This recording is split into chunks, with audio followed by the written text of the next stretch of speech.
Assalamualaikum warahmatullahi wabarakatuh. Waalaikumsalam warahmatullahi wabarakatuh. Bismillahirrahmanirrahim. Alhamdulillahi rabbil alamin. Wassalatu wassalamu ala ashrafil anbiya'i wal mursalin wa ala alihi wa ashabihi al-mujahidin at-tahirin, amma ba'du. Bersabda Rasulullah sallallahu alaihi wasallam, "Iza sarratka hasanatuka wa sa'atka sayyi'atuka fa anta mu'min." Apabila perbuatanmu yang baik menyebabkan engkau bahagia, apabila perbuatanmu yang baik menyebabkan engkau gembira, dan perbuatanmu yang jahat menyebabkan engkau jadi susah, itulah tanda bahwa di hatimu masih ada iman. Artinya, belum tentu orang yang berbuat baik merasa bahagia dengan kebaikan yang dikerjakannya. Dan tidak selamanya orang yang berbuat jahat sanggup menyesali perbuatan jahatnya. Oleh karenanya, apabila iman masih ada, apabila hati masih hidup, perbuatan yang baik menyebabkan orang gembira, perbuatan yang jahat menyebabkan orang susah dan gelisah hatinya. Orang di zaman materialis kurang terangsang berbuat pahala dan terdorong melakukan dosa. Kenapa? Karena pahala tidak kelihatan, dosa tidak nampak. Kalau pahala kelihatan, barangkali nggak kuat kita mikul pahala. Kalau dosa benjol, umpama tiap bikin dosa palanya benjol, barangkali sudah nggak karu-karuan kepala kita. Baik pahala, baik dosa, sesuatu yang tidak nampak oleh pandangan mata zahir, tapi yang punya efek dalam kehidupan ini. Karena sesungguhnya hidup ini merupakan satu perjalanan yang sangat panjang. Sejak kita tinggal di alam arwah, pada saat jasad belum lagi diciptakan Allah, ruh sudah diciptakannya lebih dahulu. Sampai kemudian kita pindah ke alam rahim, alam kandungan ibu, untuk kemudian berpindah kepada kehidupan dunia. Dari dunia ini kita pindah ke alam barzakh. Di sana tinggal kita 100 tahun mungkin, 100.000 tahun mungkin, 1 juta tahun mungkin, menunggu saat datangnya kiamat. Lalu dari alam barzakh pindah kita ke alam akhirat, satu perjalanan yang sangat panjang. Alangkah malangnya, alangkah sengsaranya jika tahu kita begitu panjangnya perjalanan hidup ini, tidak ada bekal yang kita bawa. Artinya kesengsaraan, kesulitan yang bertali-tali sudah jelas akan menimpa kita. Kalau pergi kita keluar kota membawa bekal uang, membawa bekal makanan, apa bekal yang mesti kita bawa? Apabila kita kembali ke alam barzakh, kembali ke alam kubur, berkumpul di padang mahsyar di akhirat nanti, nasi yang mau kita bawa, uang yang mau kita bawa, tentu tidak lagi. Karena kehidupan materialis selesai di atas liang lahat. Bila masuk kita ke liang lahat, disitulah pahala dan dosa memegang peranan yang sangat penting. Maka pada pertemuan malam ini, kita akan bicara tentang pahala dan dosa itu. Saudara-saudara kaum muslimin rahimakumullah, yang dinamakan pahala, kata Imam Ali Al-Jurjani dalam kitab At-Ta'rifatnya, ma yastahiqqu bihi ar-rahmatu wal maghfiratu minallahi ta'ala, sesuatu yang pelaksananya berhak untuk mendapat rahmah dan ampunan dari Allah. Dengan kata lain, nilai pahala adalah akibat dari perbuatan-perbuatan di dalam melaksanakan perintah dan anjuran yang ada di dalam kehidupan agama. Apabila perintah dan anjuran kita laksanakan, nilai pahala itu lalu datang. Nah, nilai pahala dalam Islam, menurut konsepsi Quran, Allah menjelaskan, man jaa bil hasanati falahu asyru amsalihha. Barang siapa yang datang membawa satu kebajikan, barang siapa yang melaksanakan satu kebaikan, maka dia akan mendapat balasan 10 kali dari kebaikan yang dikerjakannya. 10 kali ini pun masih dilipat gandakan dengan 7 ini pun masih dikalikan 100, dan itu pun masih ditambah dengan pernyataan wallahu yudha'ifu liman yasha. Allah masih akan melipat gandakan perbuatan baik seseorang yang dikehendakinya. Itulah nikmatnya dalam Islam. Tetapi sebaliknya, wa man jaa'a bisayyi'ati fala yujza illa mislaha. Barang siapa yang melakukan satu kejahatan, dia tidak akan mendapat balasan kecuali sesuai dengan kejahatan yang dikerjakannya. Alangkah rahman dan rahimnya Allah.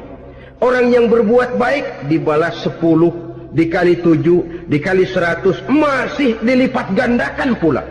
Tapi orang yang berbuat jahat tidak akan mendapat balasan kecuali sesuai dengan kejahatan yang dikerjakannya. Ini kan beda dengan sifat kita manusia. Kita ini kadang-kadang kalau dijitak membalasnya mukul. Tapi kalau orang berbuat baik kepada kita, kita enggan untuk berbuat baik kepada orang tadi. Allah tidak mengajarkan begitu. Satu kebaikan berbalas 10. Satu kejahatan berbalas dengan satu kejahatan. Maha Rahman dan Rahim Allah. Bahkan dalam Islam, niat berbuat baik saja mendapat pahala. Sedangkan niat berbuat jahat belum ditulis merupakan satu dosa sampai kejahatan itu dikerjakan oleh orang yang niat tadi. Umpamanya, saudara niat nanti malam giliran pengajian saya mau hadir di majelis taklim. Pas datang waktu malam hujan turun sangat lebat. Saudara berhalangan datang ke majelis taklim, saudara sudah mendapat pahala niat. Tapi saudara niat, nanti malam kalau turun hujan, saya mau bongkar rumahnya si fulan, saya mau curi seluruh harta bendanya. Ternyata malam saudara tidak mengerjakan perbuatan itu belum ditulis dosa sampai perbuatan itu benar-benar dikerjakan. Tapi lalu jangan macam-macam. Kalau begitu niat aja yang baik, biar nggak usah dikerjain. Niat aja pengen ngaji walaupun tidak ada niatan untuk ngaji. Allah lebih tahu tentang apa yang terdetik di dalam hati sanubari kita. Itulah sebabnya sangat dianjurkan orang untuk melakukan segala macam kebajikan, dan dianjurkan orang menjauhkan segala macam bentuk kejahatan, karena dia akan berefek melahirkan dosa dan pahala. Dosa dan pahala itulah alat untuk memperoleh kebahagiaan di alam kubur, di padang mahsyar, sampai di akhirat nanti. Di dunia ini mungkin segalanya bisa kita beli dengan yang namanya uang. Keamanan kita bisa menyewa petugas untuk menjaga rumah kita. Kendaraan yang mewah bisa kita beli. Udara yang sejuk bisa kita ciptakan. Siapa banyak uang, dia raja. Mungkin itu di dunia. Tapi bisa apa uang kalau kita sudah masuk ke alam kubur? Bisakah munkar nakir kita sogok? Udah karkir, jangan nanya nih, cepet. Bisakah malaikat azab menyingkir dengan uang semir? Ternyata tidak. Untuk memperoleh kebahagiaan di sana, nilai pahala. Kesengsaraan akan kita dapat kalau kita banyak menumpuk dosa. Oleh karena itu jangan beranggapan pahala nggak kelihatan, dosa juga nggak kelihatan, biarin saja. Yang tidak kelihatan ini pada waktunya akan memegang peranan yang sangat penting. Tapi tidak cuma untuk menghadapi hidup di situ, kita lalu harus berbuat baik dan meninggalkan yang jahat. Terutama juga di dunia ini. Toh pepatah bilang gajah mati meninggalkan gading, harimau mati meninggalkan belang. Apa yang akan kita tinggalkan setelah kita mati? Kita ingin jasad kita boleh hancur terkubur tanah, tapi nama kita ingin hidup terus, dikenang orang 100, 1000, bahkan 1.000.000 tahun yang akan datang. Ditulis orang dengan tinta emas dalam sejarah, tercatat kita sebagai orang baik-baik. Saudara-saudara kaum muslimin rahimakumullah. Lalu perbuatan apa yang bisa mendatangkan pahala itu? Saudara-saudara, semua perbuatan yang diperintah dan dianjurkan oleh Allah, yang dikerjakan dengan ikhlas hanya untuk mencapai ridho Allah, mendatangkan pahala. Kadang-kadang menurut pendapat kita remeh, tapi nilainya di sisi Allah besar. Itu pahala. Menghitung pahala itu hak prerogatif Allah. Perbuatan yang ringan Allah mau berikan ganjaran yang besar, itu urusan Allah. Misalnya, kata Nabi, la tahqiranna minal ma'rufi syai'an. Jangan kamu menganggap remeh perbuatan baik walaupun kecil. Jangan merasa sulit melakukan perbuatan yang mengandung pahala. Bertemu dengan teman, muka kita cerah, berpahala. Menyingkirkan duri di jalanan, berpahala. Menolong orang yang sesat, memberitahu orang yang bertanya, berpahala. Tidak sulit kalau kita mau. Yang diperintah dan dianjurkan oleh agama, itu perbuatan yang mengandung nilai-nilai pahala. Masalahnya cuma tinggal mau atau tidak, dan dikerjakan dengan ikhlas. Bertemu teman, mukanya cerah, pahala. Menyingkirkan duri di jalanan, pahala. Sodakoh, pahala. Tidak berupa perbuatan, bisa berupa ucapan. Misalnya bersolawat, pahala. Bertasbih dan bertahmid, pahala. Kata Nabi, kalimatani khafifatani 'alal lisan, saqilatani fil mizan. Ada dua kalimat yang enteng di lidah tapi berat di timbangan akhirat nanti. Apa itu? Subhanallah walhamdulillah. Itu kan amalan yang ringan, perbuatan yang mudah saja, tapi nilainya demikian besar dalam pandangan Allah. Jadi pendeknya, perbuatan yang bernilai pahala adalah perintah dan anjuran agama yang dilaksanakan dengan ikhlas semata-mata untuk mencapai ridho Allah, itu mengandung pahala. Niat dasarnya itu harus karena Allah, landasannya harus karena ikhlas. Bukan cuma sekedar basa-basi, tidak karena ingin dipuji orang, tidak karena mengharap tanda jasa, tapi ikhlas semata-mata. Dari perbuatan yang paling kecil dan mudah sekali sampai kepada amalan-amalan yang besar dan memerlukan biaya yang besar, seperti melaksanakan ibadah haji, seperti jihad fi sabilillah, membangun masjid, membangun pondok-pondok pesantren, membangun pusat-pusat kesehatan, membangun jalan-jalan umum, termasuk menjaga keamanan. Jangan dikira loh, siskamling umpamanya, menjaga keamanan kampung tidak berpahala. Kalau diniatkan ibadah, menjaga ketenangan warga supaya mereka tekun ibadah, ikhlas karena Allah, itu juga bernilai ibadah. Keluar kita dari rumah, pergi pagi, pulang sore, peras keringat, banting tulang cari nafkah buat menghidupi anak istri kita. Kalau diniatkan ibadah, melaksanakan kewajiban sebagai kepala rumah tangga, membantu orang tua sebagai anak, itu juga perbuatan-perbuatan yang mengandung pahala.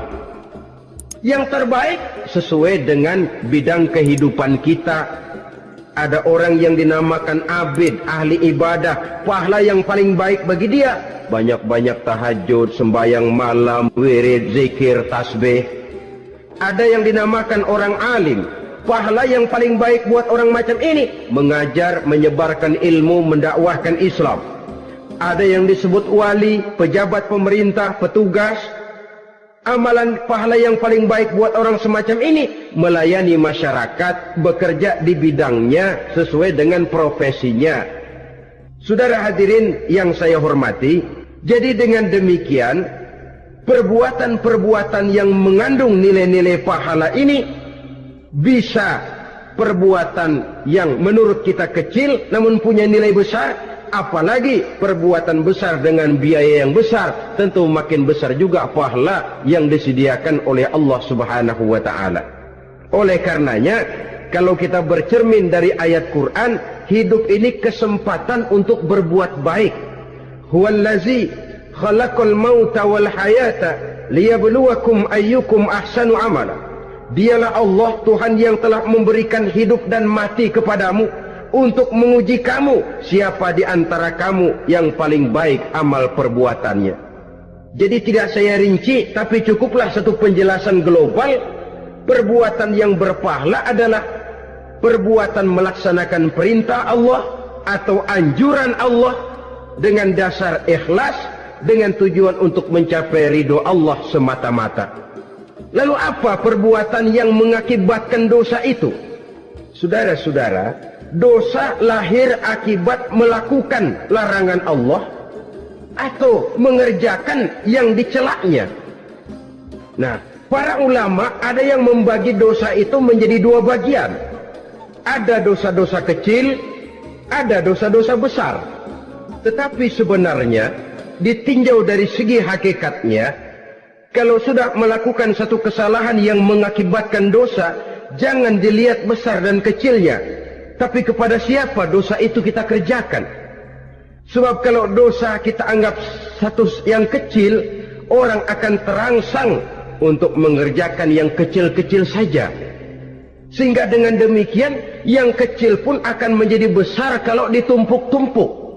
Sedangkan yang besar bisa saja menjadi kecil kalau selalu diiringi dengan permohonan ampun kepada Allah. Itu sebabnya para ulama sufi, orang-orang tasawuf mengatakan la saghair ma'al istimrar wa la kabair ma'al istighfar. Tidak ada dosa yang kecil kalau dikerjakan terus-menerus, dan tidak ada dosa yang besar kalau digempur tiap saat dengan perbuatan istighfar atau memohon ampun kepada Allah Subhanahu wa ta'ala.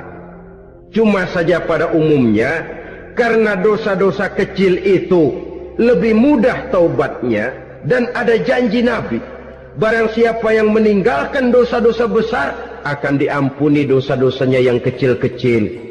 Oleh karena itu, pada kesempatan ini kita akan juga bicarakan apa saja yang termasuk klasifikasi dosa-dosa besar, dengan harapan kita bisa menjaga diri, menyelamatkan diri, jangan sampai terjatuh ke dalam dosa-dosa yang besar tadi.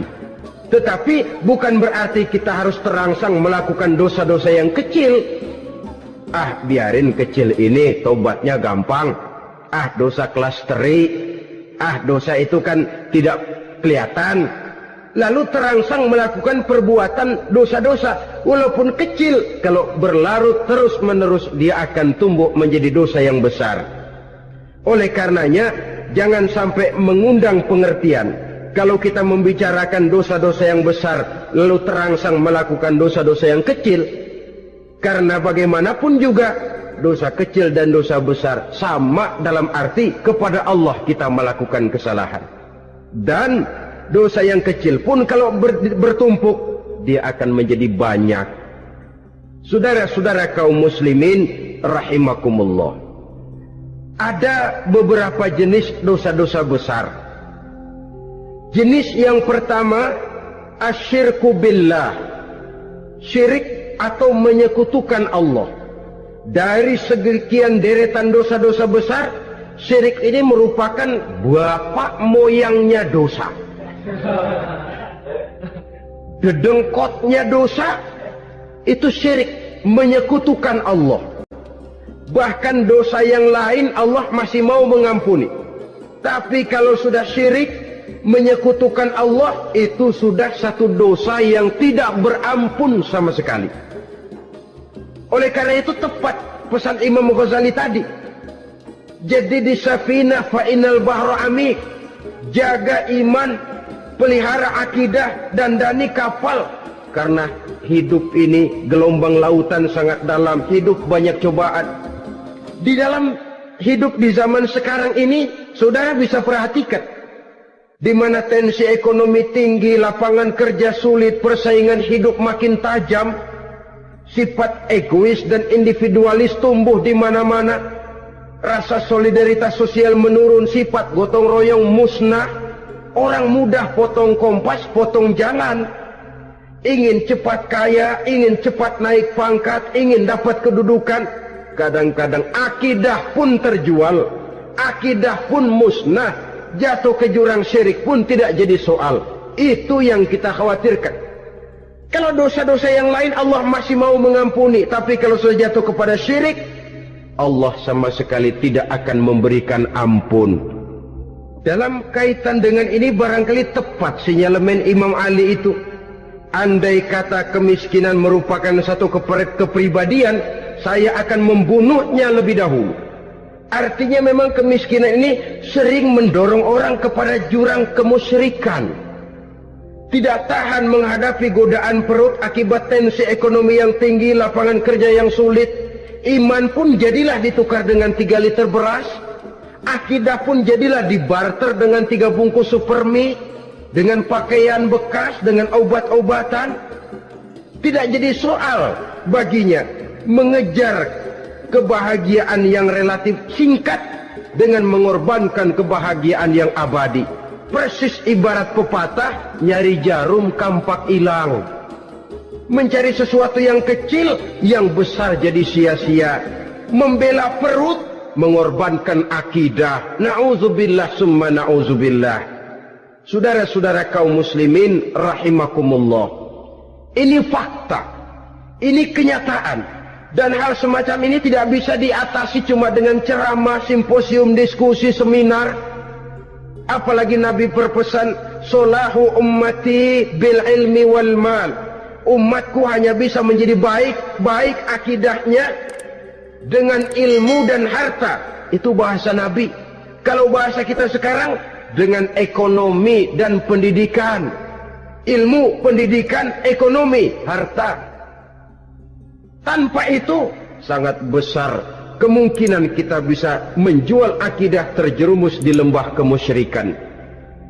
Maka terutama kepada saudara-saudara saya, muslimin yang terpencil jauh dari kota-kota besar, yang kadang dalam kehidupan seharinya imannya sering digoda oleh supermi, akidahnya sering ditantang oleh pembagian beras, pakaian-pakaian bekas, obat-obatan dan sebagainya. Jaga dan bentengi akidah kita. Lebih baik nyawa berpisah dari badan, asal iman jangan berpisah dari hati.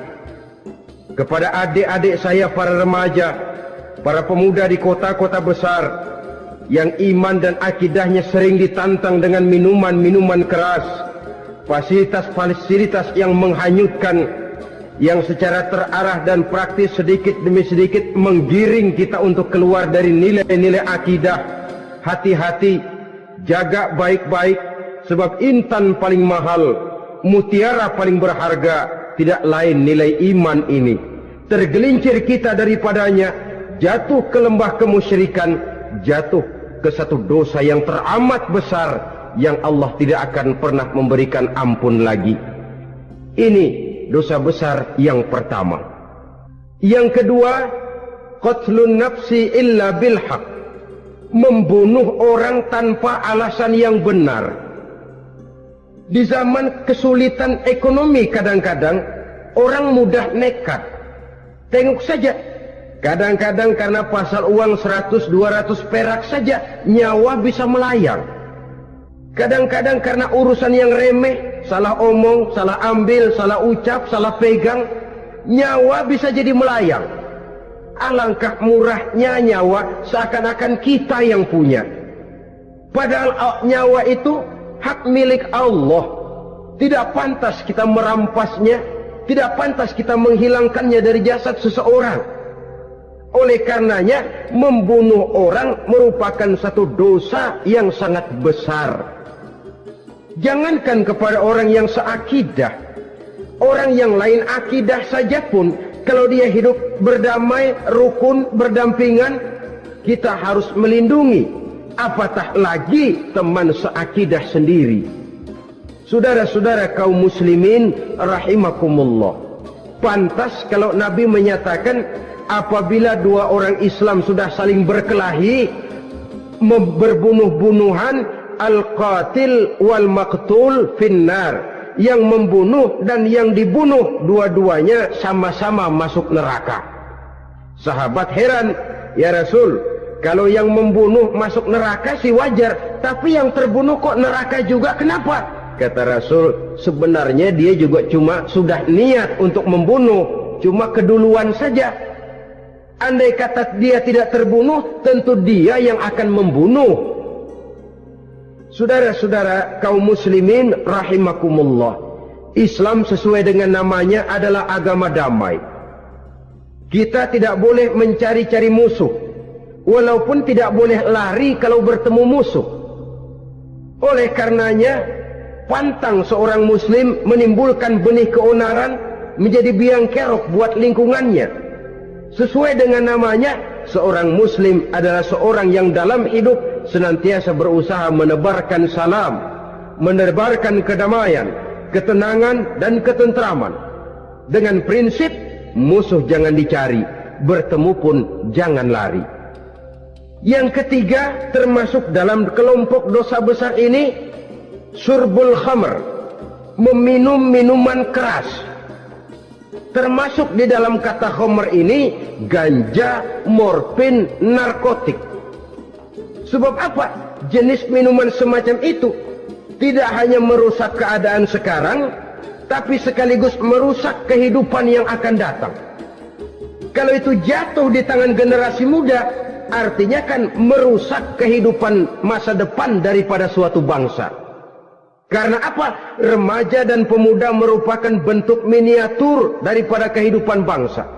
Akan bagaimana warna umat Islam di Indonesia, bahkan akan bagaimana warna Indonesia 30, 40, 50 tahun yang akan datang, remaja sekarang jawabannya.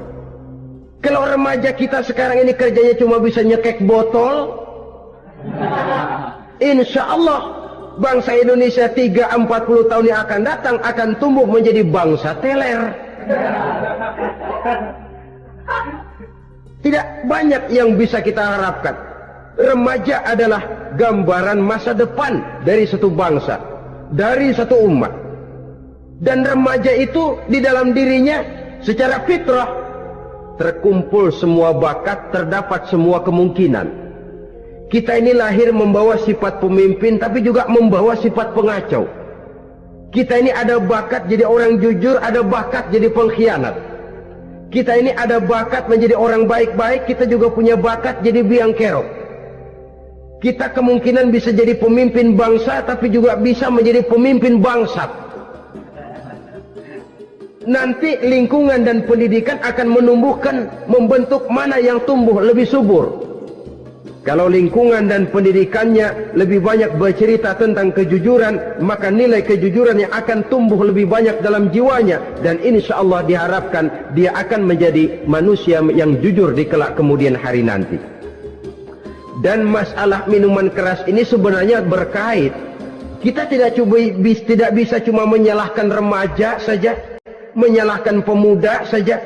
Karena bagaimanapun masalahnya kompleks. Menghancurkan sesuatu tanpa melihat kausalnya, tanpa melihat sebab akibatnya, kan sama juga bohong. Kemungkinan karena broken home, kemungkinan karena pergaulan, kemungkinan karena kurang perhatian orang tua, kemungkinan karena akibat bacaan, tontonan, atau fasilitas berupa dibukanya pabrik-pabrik minuman keras, dijualnya minuman-minuman keras, di warung-warung yang remang-remang, yang memberikan kenikmatan, kebahagiaan dan kebanggaan tersendiri, sehingga akhirnya orang terangsang untuk datang dan minum di sana. Pada dasarnya memang sepele, cuman minum, nggak ngerugiin orang lain kan? Iya, pada waktu minum. Tapi dikala sudah mabuk, out of control, apapun bisa kita lakukan. Yang kita ucapkan kita tidak sadari lagi, yang kita kerjakan tidak kita sadari lagi. Dikala itu segala macam kejahatan bukan sesuatu yang tidak mungkin untuk kita laksanakan. Nggak ngerugiin orang lain, memang pada saat mau minum. Tapi begitu minum, mabuk, kita bisa merugikan orang lain. Setidaknya merugikan diri sendiri. Pertumbuhan IQ menjadi lemah, semangat kehidupan hilang, gairah kerja menurun, kalau tidak ada sama sekali. Lalu apa yang bisa kita lakukan di dalam kehidupan? Dan akan lebih celaka kalau ini menimpa kehidupan generasi muda kita. Kadang-kadang yang ironi ya, kalau yang orang tuanya mampu barangkali masih tertolong. Tapi yang orang tuanya kondisi ekonomi lemah masih kepengen teler juga. Orang tuanya nggak mampu masih pengen mabuk. Dari ganja, morfin nggak dapat, akhirnya kaleng cet diisepin. Yang penting kan bisa teler. Mendatang keempat yang termasuk jenis dosa besar, az-zina, perbuatan zina. Di zaman pergaulan bebas dengan prinsip free love, free sex ini, tengok sudah berapa banyak gadis-gadis bergelimpangan jadi korban. Berapa banyak bayi-bayi yang lahir ke dunia tanpa tahu kemana dia mesti memanggil bapak. Apakah deretan jumlah korban ini masih harus bertambah lagi? Paling tidak, biarlah yang sudah jadi korban, tapi jangan bertambah lagi hendaknya. Masing-masing kita berupaya menahan diri. Termasuk dalam kategori zina ini yang merupakan cabang-cabangnya liwat, homoseks, lesbian, masturbasi. Bahkan masturbasi itu termasuk jenis zina tangan, dan itu juga merupakan satu dosa. Di samping dosa juga merusak diri, karena bagaimanapun juga dia akan mengurangi kemampuan daya pikir seseorang. Maka agama memberikan jalan keluar. Pesan Nabi, ya ma'syar syabab, man istata'a minkumul ba'at falyatazawwaj. Hai para pemuda, kata Nabi, barang siapa di antara kamu yang sudah bisa ba'at, yang sudah mampu ba'at. Ba'at itu artinya memberikan nafkah, baik nafkah zahir maupun nafkah batin. Falyatazawwaj, maka hendaklah dia kawin. Jadi yang maksud ba'at ini ya nafkah zahir, ya nafkah batin. Ini pesan Imam Syafi'i tepat itu. Kata beliau, inni ra'aitu wuqufal ma'i yufsiduh in sala taba wa illam yajri lam yatib. Aku melihat air kalau diam rusak, tapi kalau dia mengalir jernih. Air kalau ngendap, nggak ngalir, nyamuk nyarang di situ, bisa jadi sumber penyakit. Manusia hidup begitu. Kalau nggak punya kegiatan, nggak kreatif, kerjanya cuma delohom, ayam-ayam, akhirnya jadi ngerusak. Ngomongin orang, Jano ngapa? Ano. Kebangetan nggak ngapa-ngapain, orang aja dipontenin. Orang diomongin, lahirlah namimah, lahirlah ribah. Saudara-saudara, air itu kalau ngendap ada aja yang nyarang. Tapi kalau dia ngalir, orang ada kesibukan, insya Allah dia tidak akan jatuh kepada sesuatu yang bisa mengundang dosa. Isilah waktu dengan hal-hal yang bermanfaat, karena hidup ini singkat dan tidak berjalan mundur ke belakang. Mundur hancur, berhenti diinjak orang. Sekali melangkah, jangan surut mundur ke belakang. Homoseks, terlepas dari penyakit kejiwaan. Sekarang ini kan sudah ada persatuan kaum gay katanya, meminta perlakuan yang sama dan agar dibolehkan kawin sesama mereka. Secara manusiawi boleh, secara manusiawi kita hargai mereka, tapi dari kacamata agama ini jelas merupakan penyimpangan, dan penyimpangan merupakan suatu dosa terlepas dari pertimbangan manusiawi. Jangan karena terlalu memperturutkan suara manusiawi lalu kita mengesampingkan agama. Termasuk lesbian, wadon karo wadon. Kalau homo itu kan lanang karo lanang katanya. Saudara-saudara kaum muslimin rahimakumullah, yang termasuk jajaran dosa kelas kakap, qazful mu'minina wal mu'minat, menuduh orang mukmin yang baik-baik, laki atau perempuan, melakukan perbuatan zina sehingga hancur namanya di masyarakat. Ini merupakan satu perbuatan dosa yang sangat besar dan sangat dimurkai oleh Allah. Saudara-saudara kaum muslimin rahimakumullah, oleh sebab itu tentang masalah ini, kalau memang tidak ada saksi, jangan sembarang kita enteng lidah menuduh orang lain berbuat zina, menuduh orang lain berbuat serong. Dosanya kelewat besar di dalam kehidupan. Karena apa? Mencari harga diri itu berat, memelihara kehormatan diri jauh lebih berat. Satu kali orang dihancurkan namanya di masyarakat, dia akan terisolir jadinya. Oleh karenanya berlindung kita kepada Allah, jangan sampailah dihinggapi oleh sifat ini. Karena sentimen kita kepada seseorang, karena hasad kita kepada seseorang, tidak senang melihat orang lain lebih maju, lalu lidah ini seenaknya saja mengucapkan kata. Padahal sanksi dan resikonya sangat besar. Yang kita tuduh barangkali mendapat pahala dari Allah. Kita sendiri yang menuduh tanpa saksi, tanpa alasan yang benar, mendapat dosa yang sangat besar. Saudara-saudara, memang kadang-kadang aneh dalam hidup ini.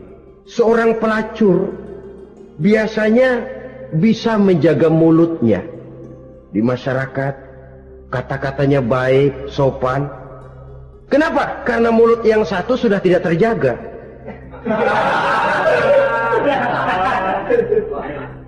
Kita kadang-kadang kehormatan bisa kita jaga, tapi mulut tidak terkontrol.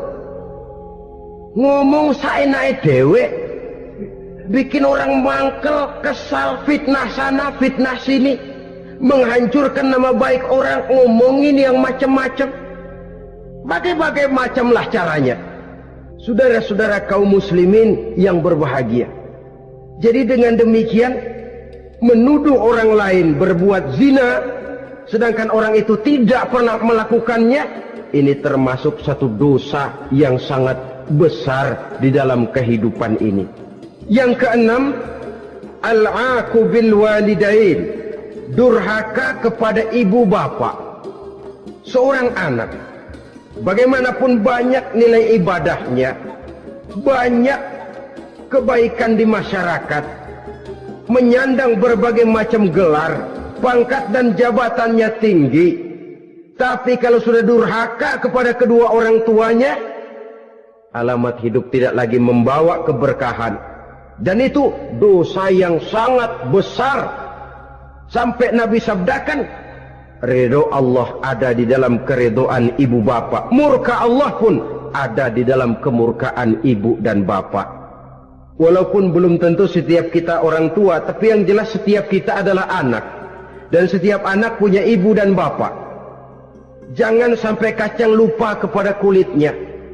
Saudara-saudara kaum muslimin rahimakumullah, durhaka kepada ibu bapak merupakan perbuatan yang sangat dimurkai oleh Allah.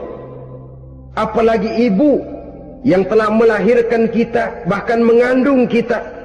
Begitu juga bapak yang telah berusaha peras keringat banting tulang untuk mengasuh membesarkan kita.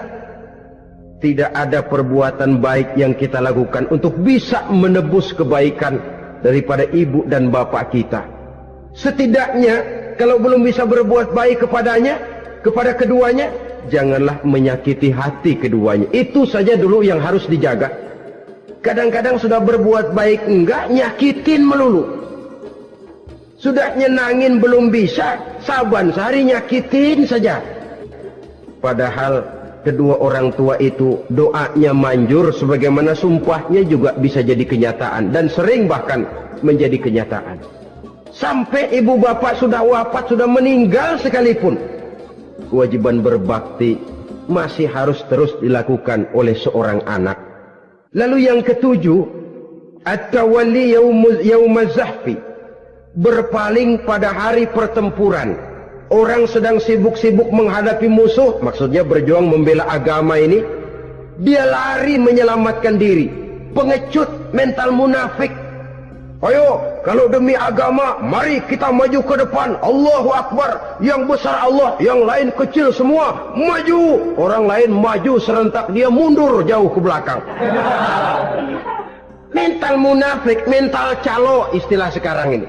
Oh, itu calo, mental calo, Tuhan gedek banget itu. Coba ya, calo itu paling sibuk nyuruh penumpang naik. Tapi sementara penumpang naik sampai ke tempat tujuan masing-masing, calonya nggak kemana-mana, diem aja di situ. Cuma orang aja disuruh naik.